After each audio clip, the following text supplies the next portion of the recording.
Certains ont pensé que leur téléphone avait des soucis, d'autres ont cru que leur pays vivait une crise sociale et même politique, d'où la coupure d'Internet. C'est que le 4 septembre 2021, Facebook, WhatsApp et Instagram ont tout d'un coup cessé de fonctionner. Au Cameroun, la situation a été vécue de façon désagréable et nous en parlons avec des invités inconditionnels de ces réseaux sociaux.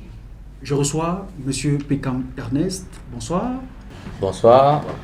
À ma gauche, Jacqueline Bembel. Bienvenue. Bonsoir. Bonsoir. Bienvenue. Merci.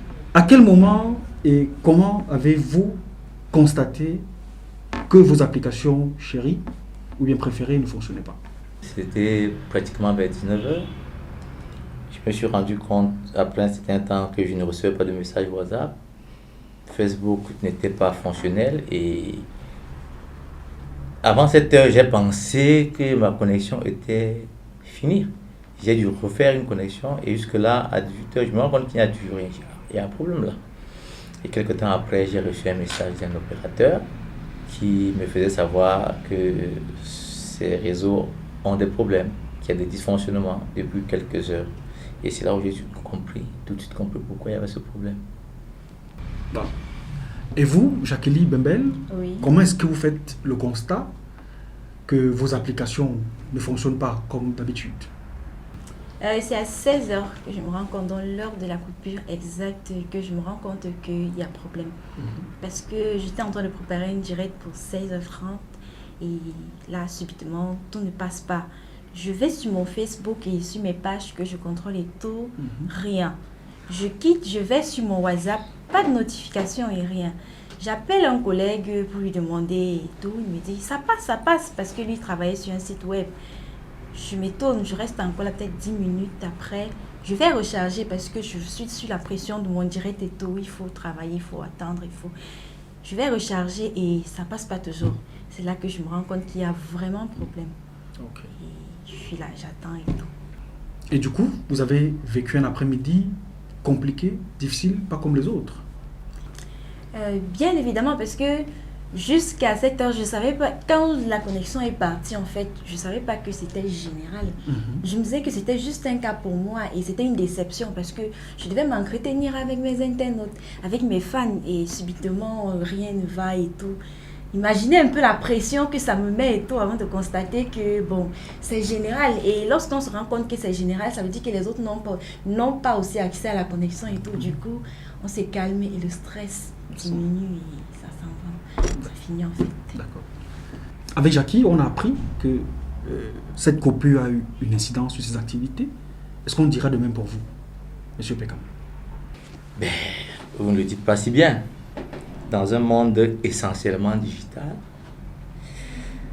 on est habitué aujourd'hui à communiquer directement par Facebook et WhatsApp, les deux outils principaux. C'est aussi une question qu'on peut plus se poser.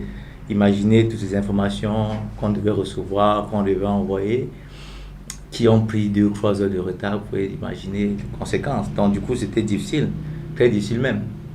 Il fallait maintenant passer par des appels en se disant que okay, tout le monde est en difficulté. Et jusque-là, ce n'est que pour essayer, autant que se peut, de retarder ou alors de dire pourquoi on n'a pas fait un certain nombre de choses à un moment donné. Donc vous imaginez par vous-même que c'était difficile. Ok. Monsieur Pekam le dit, il fallait faire recours à d'autres solutions, appeler nos contacts par d'autres moyens. On a vu, dans ce sens, un afflux vers d'autres réseaux sociaux. Est-ce qu'on ne dirait pas que l'incidence qu'a connue Facebook a profité à d'autres réseaux? Jackie Bembel. Si, ça a profité puisque les abonnés se sont directement dirigés ou redirigés vers des réseaux qui passaient à l'instar de Twitter, Telegram ou TikTok. Twitter, par exemple, où la chargée de communication de Facebook a même passé un message pour annoncer le gros bug, quoi. Vous voyez que ça a largement profité à ces gens-là. Et en plus, même Facebook a dit après qu'ils ont eu des pertes. Et c'est pas forcément des pertes en argent, ils ont aussi des pertes en abonnés puisque les gens sont partis ailleurs pour voir où ça passait et tout. Donc c'est ça, ça a profité forcément à d'autres films. Okay. Ouais, forcément beaucoup d'incidents. Je rappelle que tout à l'heure, nous recevrons ici le journaliste Pierre Taïgam qui va nous donner les dernières actualités sur ces pertes et sur cet incident qui a traversé le monde entier, qui a eu une conséquence sur pratiquement toute la planète. Je me retourne vers vous, monsieur Pekam Ernest, pour vous demander, est-ce que finalement, nous ne sommes pas trop dépendants des réseaux sociaux aujourd'hui?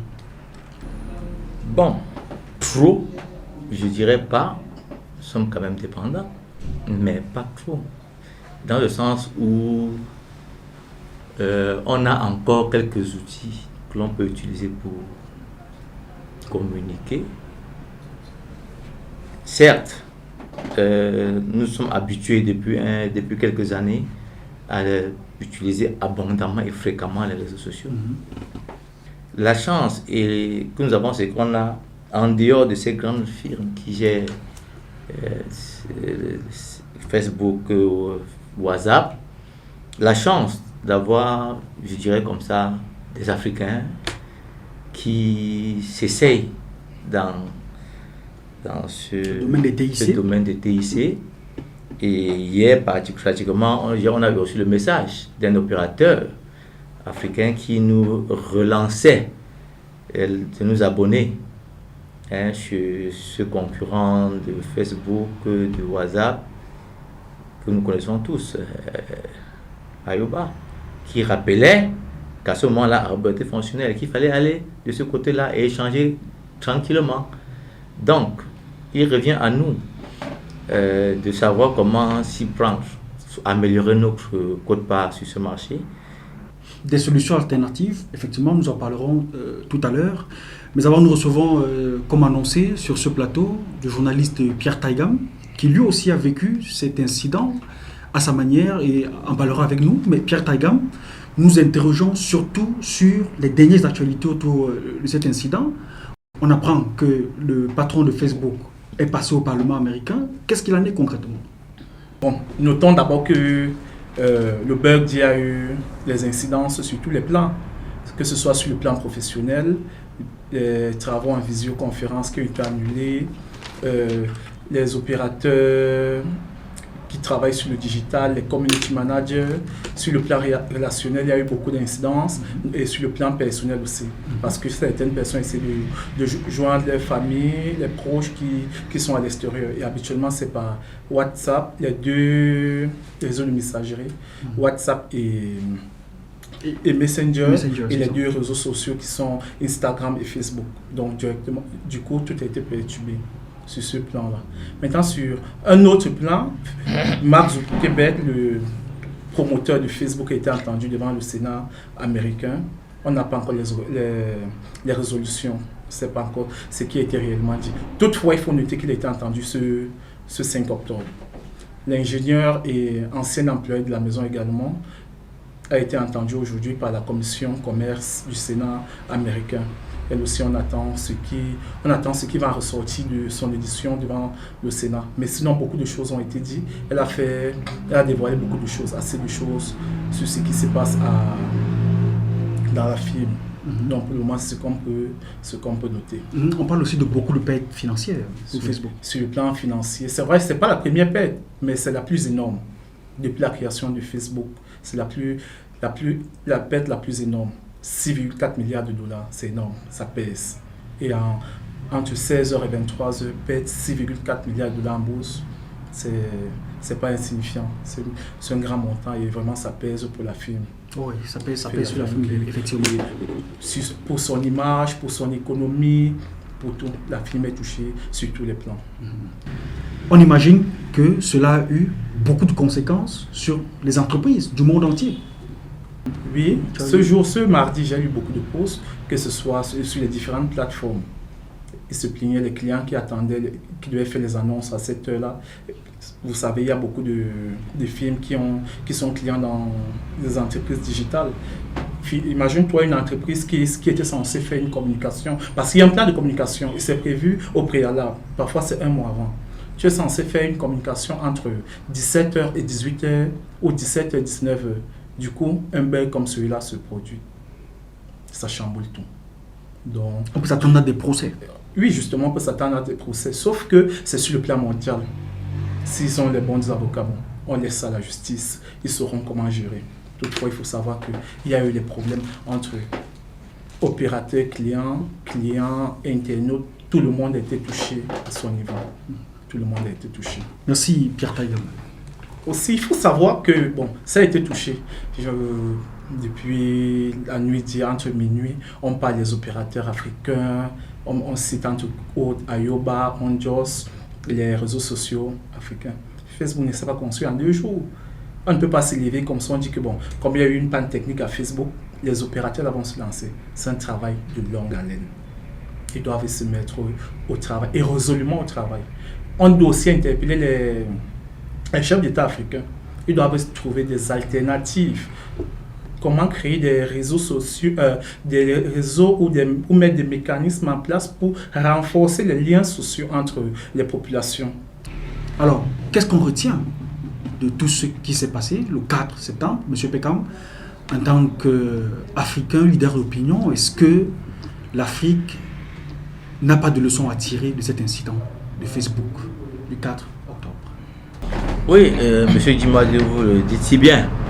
Il est grand temps pour tous nos experts, nos éminents grises, de réfléchir.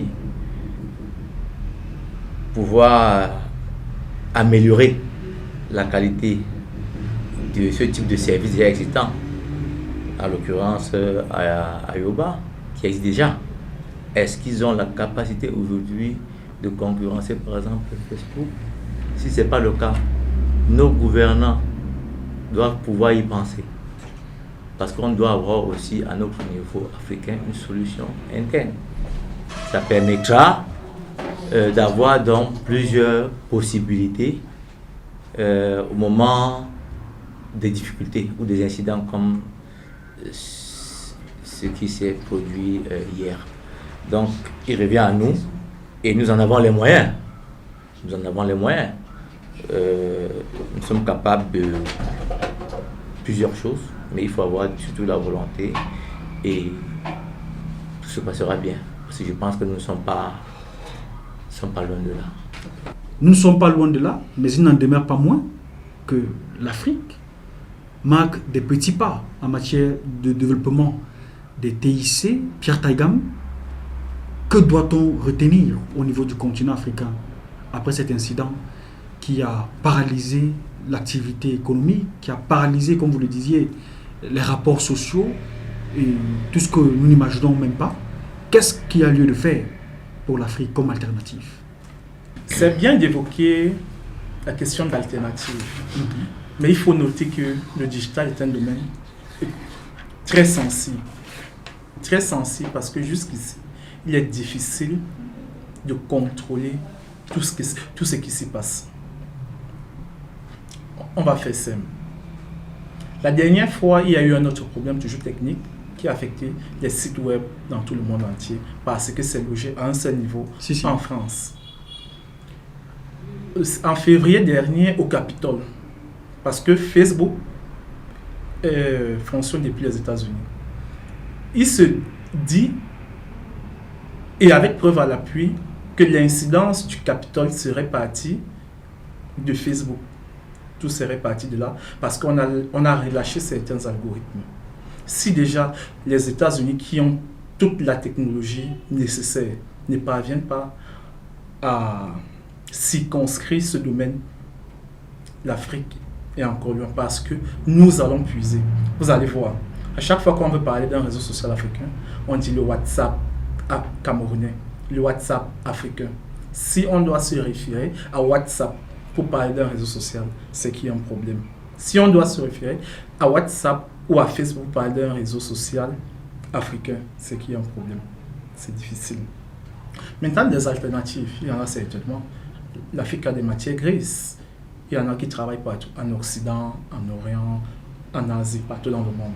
En Amérique. Les chefs d'État africains ou les gouvernants doivent trouver les mécanismes à mettre en place pour faire rentrer ces personnes ou alors envoyer les jeunes se former. Quand ils reviendront, on va mettre ces alternatives en place pour maintenir les liens sociaux parce qu'on se rend de plus en plus compte que toute la population, que ce soit des plus jeunes ou plus vieux, se rencontrent plus sur les réseaux sociaux. Dans votre famille, par exemple, vous n'en discuterez pas. Il y a forcément les groupes WhatsApp qui vous relient sur Telegram et on vous relie. Donc il faut que les chefs d'État africains, les gouvernants, trouvent des moyens pour mettre en place des mécanismes qui permettront de réunir les Africains sur des plateformes africaines, dans des forats essentiellement africains pour nouer les relations. Et aussi, il faut savoir réguler. Parce qu'on peut créer, mais si ce n'est pas bien régulé, il y a un problème. Le réel problème, c'est le problème de la régulation. Parce que là, maintenant, on a commencé à accuser la santé mentale des jeunes filles, des nudes qui se retrouvent sur les réseaux sociaux, d'où la nécessité et l'importance de la régulation en la matière. Ok. Je crois que c'est... On espère que les solutions et propositions qui ont été formulées lors de ce programme tombent effectivement dans les oreilles des décideurs et des acteurs du développement du web en Afrique. Mesdames et messieurs, merci de nous avoir écoutés cet après-midi. À nous revoir très prochainement.